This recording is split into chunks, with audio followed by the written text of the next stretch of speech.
नमस्कार दोस्तों और प्यारे बच्चों, स्वागत है आपका डीआर इंटर कॉलेज में। आज हम आपको क्लास 12 में फिजिक्स का चैप्टर नंबर 7 कराने जा रहे हैं।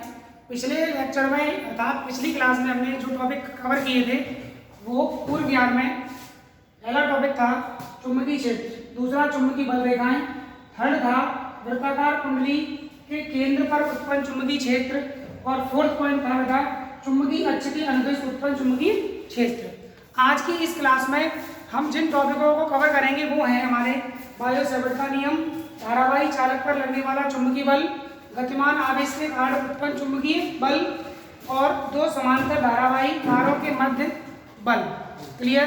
तो चलते हैं आज की क्लास की ओर। पहला पॉइंट है फर्स्ट जो हम करेंगे बायो-सैवर्ट का नियम।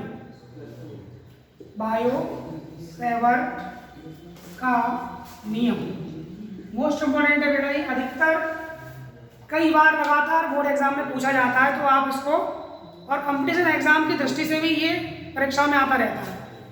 बायो-सैवर्ट का नियम क्या होता है?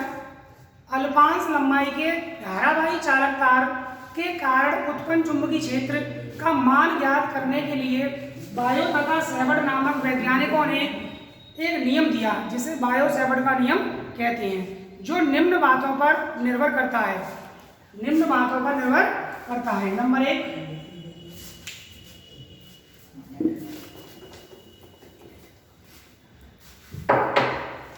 ध्यान दीजिए बेटा, ये एल लंबाई का डेल्टा एल लंबाई का धारावाही तार है। इसमें विद्युत धारा आई प्रवाहित हो रही है। इसके बिंदु ओ से आर दूरी पर एक बिंदु पी है जिस पर चुंबकीय क्षेत्र का मान हमें ज्ञात करना है और इनके मध्य बना कोण थीटा है। क्लियर? तो चुंबकीय क्षेत्र का मान निम्न बातों पर निर्भर करता है। नंबर 1, पहली बात यह धारावाही चालक में बहने वाली धारा के समानुपाती होता है, अर्थात डेल्टा बी समानुपाती आई। क्लियर? दूसरा पॉइंट, दूसरी बात क्या होती है? यह चालक तार की अल्पांश लंबाई के समानुपाती होता है, लंबाई की, अर्थात डेल्टा बी समानुपाती डेल्टा एल। डेल्टा एल क्या है? इस तार की लंबाई, इस अवयव की, किसी तार का ये अवयव है, मतलब छोटा भाग है। तार की लंबाई तो अधिक से अधिक एल होगी, पर उसका कोई एक भाग है, उसकी लंबाई हमने ले ली डेल्टा एल।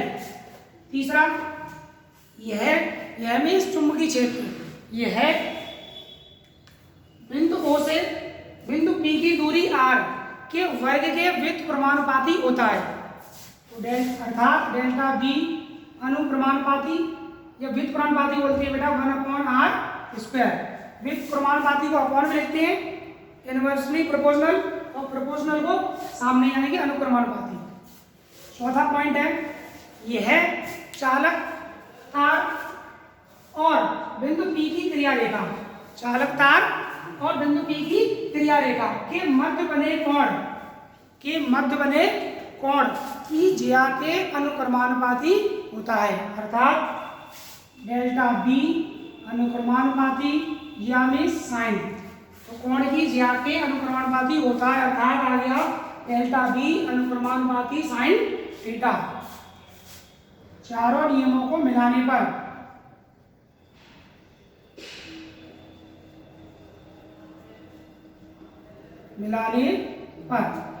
डेल्टा बी अनुक्रमानुपाती सभी को मिला दिया जाएगा, तो I into delta L into sine theta और अपॉन में क्या आएगा बेटा? r²। क्या आएगा? r²। अब ये समानुपाती हटाएंगे, कांस्टेंट आएगा, delta B is equal to mu not upon 4 pi I delta L sine theta upon r²। इसका मात्रक होता है बेटा चुंबकीय क्षेत्र का। जिन बच्चों ने पिछला लेक्चर अटेंड किया है या क्लास ली है उन्हें पता होगा, उसमें चुंबकीय क्षेत्र की हमने 4 मात्रक कराए थे। एक बार दोबारा रिपीट कर दे रहे हैं, जिन बच्चों ने क्लास नहीं देखी वो ध्यान से सुने। चुंबकीय क्षेत्र का पहला मात्रक है टेस्ला, दूसरा वेबर प्रति मीटर स्क्वायर, तीसरा न्यूटन प्रति एम्पियर इंटू मीटर, और चौथा मात्रक जो होता है वो सीजीएस पद्धति में होता है, उसे गॉस बोलते हैं, गॉस। और यहाँ पर हम बनाएंगे टेस्ला, एमकेएस पद्धति वाला, जहाँ म्यू 0 0/4 एक नियतांक है, इसका मान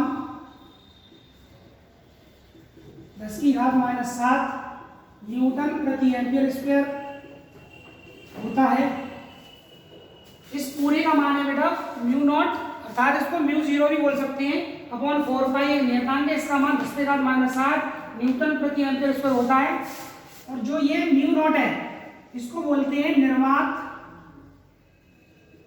या वायु की चुंबकशीलता।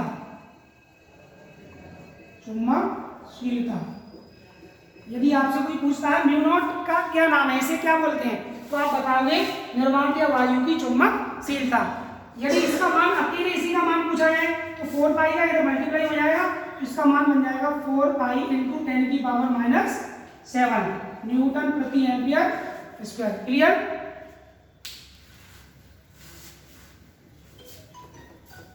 कई बार बेटा ऑब्जेक्टिव टाइप क्वेश्चन में म्यू नॉट की विमा अक्सर पूछी जाती है, तो आपको इस म्यू नॉट की विमा भी आना चाहिए या निकालना आना चाहिए या आपको लर्न होनी चाहिए।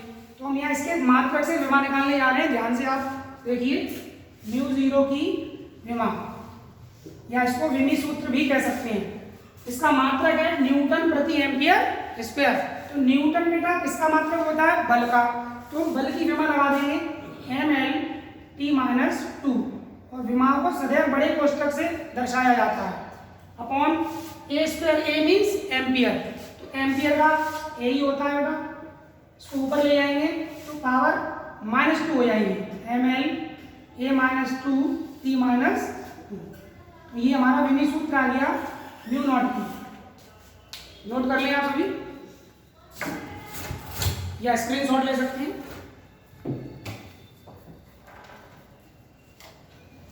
चलिए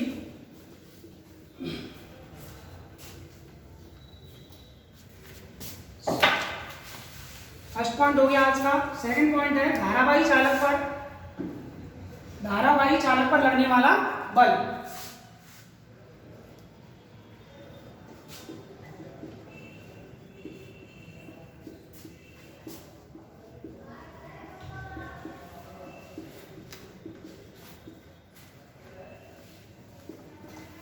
देखिए बेटा, जैसा कि नाम से पता चल रहा है इसके धारावाही, अर्थात जिसमें धारा बहती हो उसे हम कहते हैं धारावाही चालक तार या धारावाही चालक। क्लियर? देखिए जैसे कोई चुंबकीय क्षेत्र है, किसी भी ये धारावाही चालक तार है, इसमें I एम्पीयर की विद्युत धारा प्रवाहित हो रही है, ए बी इसके नाम रख दीजिए और इसकी लंबाई L। तो जब किसी धारावाही चालक तार में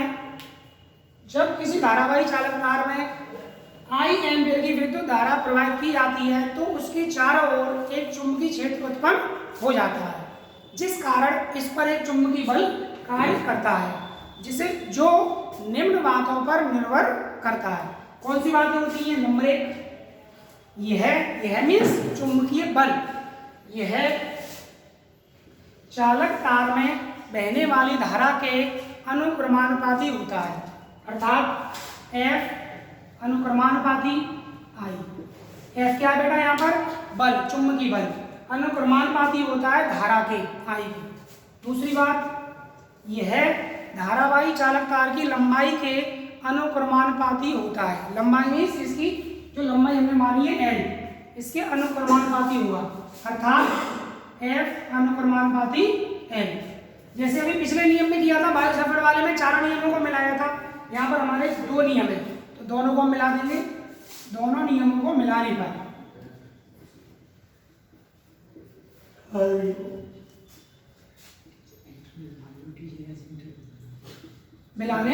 पर तो F समानुपाती I इंटू L, समानुपाती हटाएंगे कांस्टेंट आएगा। B बल का मात्रक आपको पता होगा न्यूटन होता है, जहां B नियतांक है जिसे चुंबकीय क्षेत्र की तीव्रता कहते हैं। ध्यान दिए बेटा, यहाँ पर समानुपाती हटाया तो बी आ गया। बी ही क्यों आया? क्योंकि ये जो तार है वो चुंबकीय क्षेत्र में रखा गया है, इसलिए हमारा कांस्टेंट बी आया, चुंबकीय क्षेत्र की तीव्रता। यदि कोण थीटा का मान ज्ञात हो तो ध्यान दें बेटा, जब किसी क्वेश्चन में ये कहा जाए कि धारावाही चालक तार चुंबकीय क्षेत्र के साथ 60 अंश का कोण बना रहा है या 30 अंश का कोण बना रहा है या लंबवत रखा है या अनुदिश रखा है, तो हम वहां पर थीटा लगाएंगे इसमें। तो सूत्र बनेगा हमारा F = BIL sin theta, BIL sin theta मात्रक न्यूटन। cos थीटा इसलिए नहीं लिया जाता क्योंकि लंबवत घटक लेने पर चुंबकीय क्षेत्र और बल और धारा ये परस्पर लंबवत होते हैं, जैसा कि आप फ्लेमिंग के बाएं हाथ के नियम में पढ़ चुके हो। ये तीनों आपस में कैसे होते हैं? लंबवत होते हैं। अगर हम यहाँ cos थीटा ले लेंगे तो थीटा = 90 लगाने पर cos 90 की वैल्यू कितनी आ जाएगी? 0। तो बल हमारा क्या हो जाएगा? 0 हो जाएगा। इसलिए cos वाला घटक 0 हो गया, 0 नहीं लिया जाएगा, sin थीटा लिया जाएगा। ठीक है, तो ये हमारा आ गया धारावाही चालक पर लगने वाला बल। F = BIL sin theta, F = BIL sin theta. Clear? Okay, ठीक है। तीसरा पॉइंट है बेटा हमारा गतिमान आवेश के कारण उत्पन्न चुंबकीय बल। गतिमान आवेश के कारण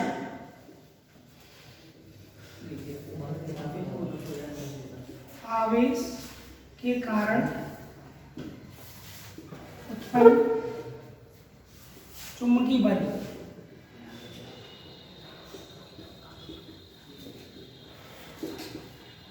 ध्यान दें बेटा, गतिमान आवेश यानी कोई आवेशित कण हो और वो गति कर रहा हो तो उसे हम कहेंगे गतिमान आवेश।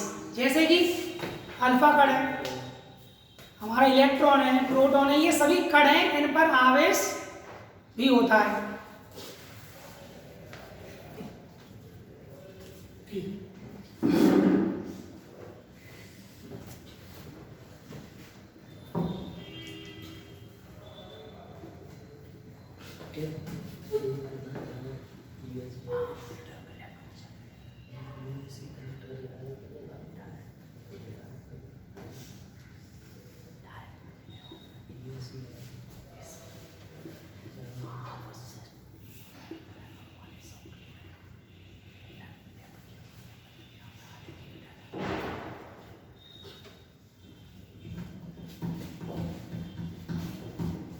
ये जो क्रॉस हैं ये चुंबकीय क्षेत्र को दर्शाते हैं।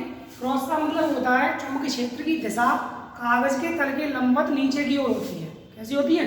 नीचे, यानी कि इसके अंदर की ओर चुंबकीय क्षेत्र की दिशा होगी। इसमें आवेशित कण, मतलब किसी कण पर, कोई कण है P, इस पर आवेश है Q, इस चुंबकीय क्षेत्र में प्रवेश करेगा या गति करेगा v वेग से।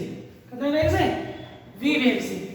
और इस प्रकार से इसकी गति होगी वृत्ताकार। एक नंबर का क्वेश्चन यहाँ से भी बन जाता है ऑब्जेक्टिव टाइप कि चुंबकीय क्षेत्र में गति करते हुए कण का पथ कैसा होता है, या वो गति कैसी गति करता है। तो आपको बताना है वृत्तीय गति करता है और उसका पथ वृत्ताकार होता है।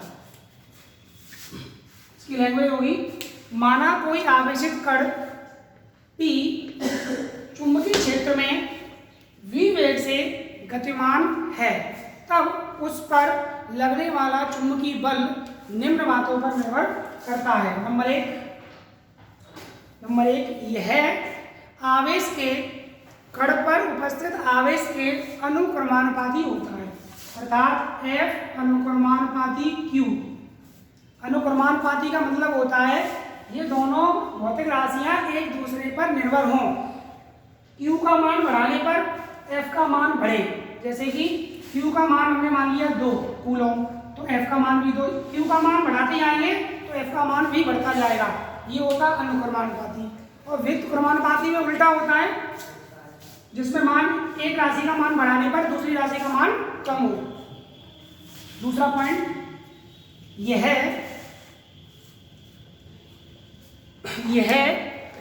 आवेशित कण की गति अर्थात वेग के भी समानुपाती होता है। F समानुपाती v। v क्या है यहाँ पर? आवेशित कण का वेग। दोनों नियमों को मिलाने पर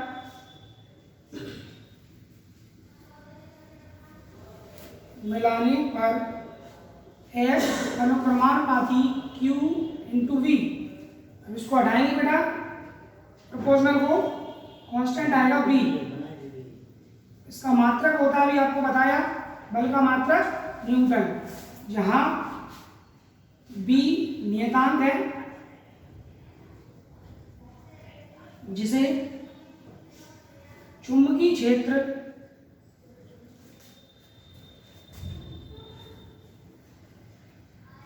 कहते हैं। क्या कहते हैं? चुंबकीय क्षेत्र कहते हैं। यहाँ पर बी नियतांक इसलिए लिया गया है क्योंकि हमारा चुंबकीय क्षेत्र है, यहाँ जो कण है वो नियत एक समान चुंबकीय क्षेत्र में गति कर रहा है, इसलिए जो नियतांक है वो बी लिया गया है। क्लियर? अब वही स्थिति आ गई, जब कोण थीटा दिया होगा तो कंडीशन बन जाएगी, यदि कोण थीटा का मान ज्ञात हो। ज्ञात कैसे होगा? क्वेश्चन में इस टाइप से लिखा होगा कि आवेशित कण चुंबकीय क्षेत्र के लंबवत प्रवेश करता है, यानी इस चुंबकीय क्षेत्र में लंबवत। तो जब लंबवत प्रवेश करेगा तो थीटा का मान 90 लेंगे, और जब चुंबकीय क्षेत्र के समांतर होगा तो 0 लेंगे, और भिन्न भिन्न कोणों पर आएगा, या 30 स्पेस में प्रवेश करे या 60 पर करे तो वो कोण की स्थिति ले ली जाएगी जो भी होगी। पर यहाँ पर अब जनरली सभी के लिए साइन थीटा लगा देंगे इसमें। तो F बराबर Q B V sine theta, F बराबर Q B V sine theta, बल का मात्रक न्यूटन। क्लियर? यदि किसी बच्चे को कोई डाउट हो तो कमेंट में जाकर आप पूछ सकते हो, जो भी प्रॉब्लम है। नोट कर लो, हो गया?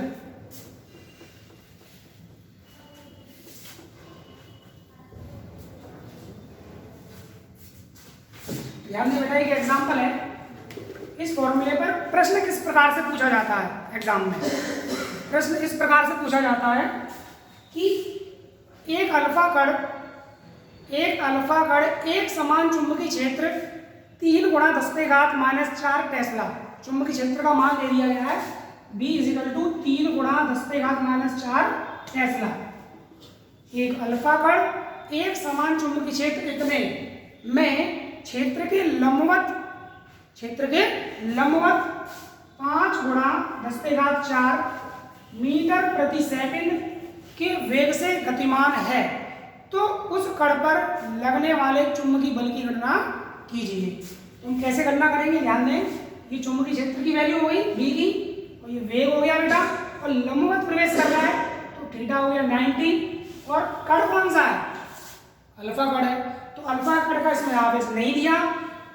पिछली क्लास में आपने पढ़ा होगा अल्फा कण का आवेश, जिन बच्चों ने पढ़ा है, जिनको नहीं आता वो ध्यान दें। इलेक्ट्रॉन का 2 गुना होता है, इलेक्ट्रॉन का सभी को याद है, 1.6 गुणा 10⁻⁻19 कूलम माइनस का, इसका 2 गुना कर देंगे तो अल्फा कण का आ जाएगा, सी का मतलब कूलम। ये अल्फा कण का आवेश हो गया। बल की गणना करनी है, किसकी गणना करनी है? बल की। तो अभी जो डेरिवेशन में फॉर्मूला निकला था हमारा F बराबर Q B V sine theta, ये वाला हमारा सूत्र लगेगा बेटा। सॉल्व करेंगे इसको, तो Q की वैल्यू 3 × 3.2 × 10⁻⁻19, B की वैल्यू 3 × 10⁻⁻4, V की वैल्यू 5 × 10⁻4 × साइन 90। देखिए बेटा, ये प्लस की पावर है और ये माइनस की 4 है, ये कैंसिल हो जाएंगी, इनका मल्टीप्लाई कर लेंगे। 5 का 3 में करेंगे 15 इंटू साइन 90 का मान 1 इंटू पावर 10⁻⁻19। F बराबर इन दोनों का मल्टीप्लाई कर लेंगे बेटा।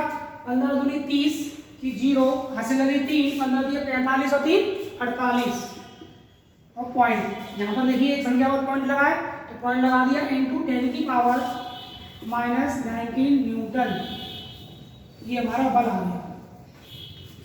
क्लियर?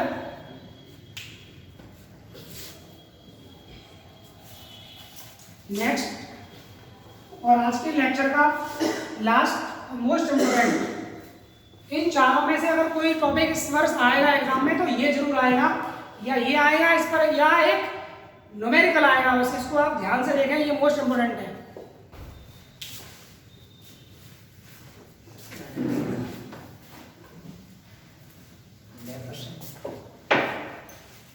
फोर्थ पॉइंट, दो समांतर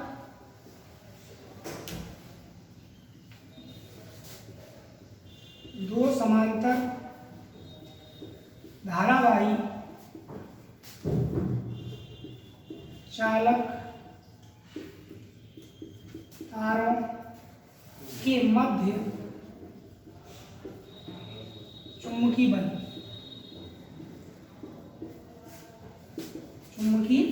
बल, तो दो समांतर तार लेंगे हम।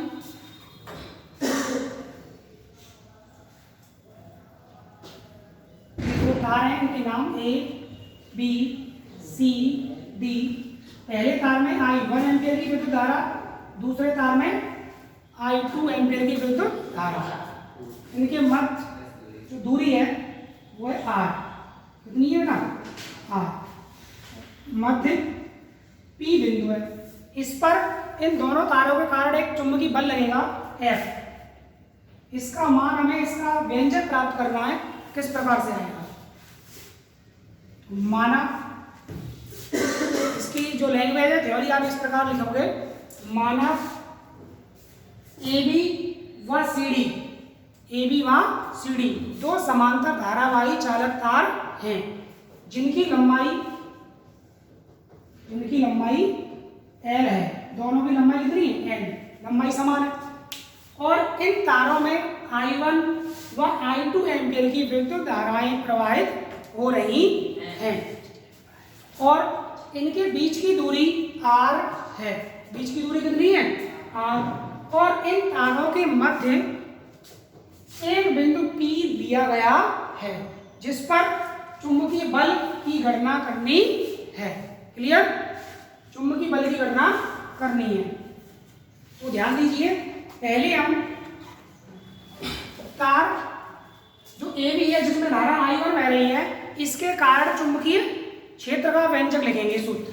तो तार AB के कारण उत्पन्न चुंबकीय क्षेत्र, तार AB के कारण।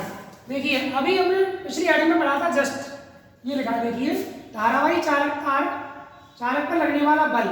तो ये तार है, एक पर इस पर चुंबकीय क्षेत्र का जो मान होता है वो B बराबर μ0I अपॉन 2πr। कौन से तार के लिए लिया हमने? AB। तो AB में विद्युत धारा कितनी है? I1 कर लेंगे, और यहाँ पर B1 मीन्स पहले तार के लिए या तार AB के लिए उत्पन्न चुंबकीय क्षेत्र। इक्वेशन फर्स्ट, तार CD पर लगने वाला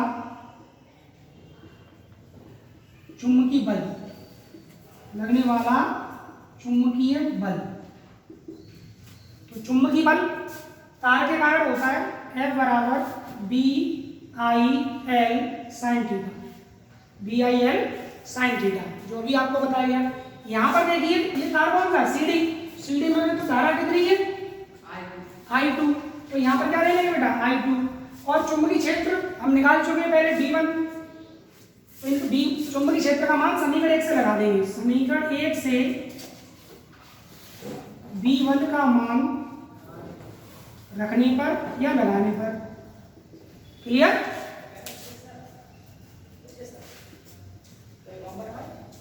जाएंगे सही।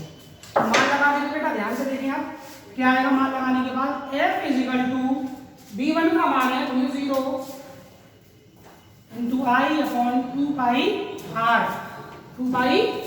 बाकी क्या लिखा है इंटू में? I2L sin theta. I2L sin theta. ये हमारा आ गया बल, बल का मात्रक न्यूटन। जब कभी आपसे ये पूछा जाए कि दो समांतर धारावाहिक चालक तारों के मध्य उत्पन्न चुंबकीय बल का व्यंजक बताओ या स्थापित करो या ज्ञात कीजिए या निर्माण कीजिए, तो आप फॉर्मूला बताओगे F equal to μ0 I1 I2 L sin theta upon 2 pi r। यदि कभी कभार क्वेश्चन में ये लिखा होता है तार की प्रति मीटर लंबाई या एकांक लंबाई पर उत्पन्न बल ज्ञात कीजिए, तब क्या करोगे, जो लंबाई है वो इसके इंटू में आ जाएगी, जो भाग में आ जाएगी, यहाँ पर इंटू में गुणा में, तो प्रति मीटर, प्रति मतलब एल लंबाई का उसमें भाग लग जाएगा, तो एल एफ अपॉन एल बराबर μ0 अपॉन 2 पाई I1 I2 r into sine theta. इस स्थिति में हम ये वाला सूत्र लगाएंगे। क्लियर? तो आज की क्लास में इतना ही। इसी तरह के derivation, most important question, numerical समझने के लिए आप जुड़े रहें DRIC यूट्यूब चैनल पर। नमस्कार, धन्यवाद, आपका स्वागत है।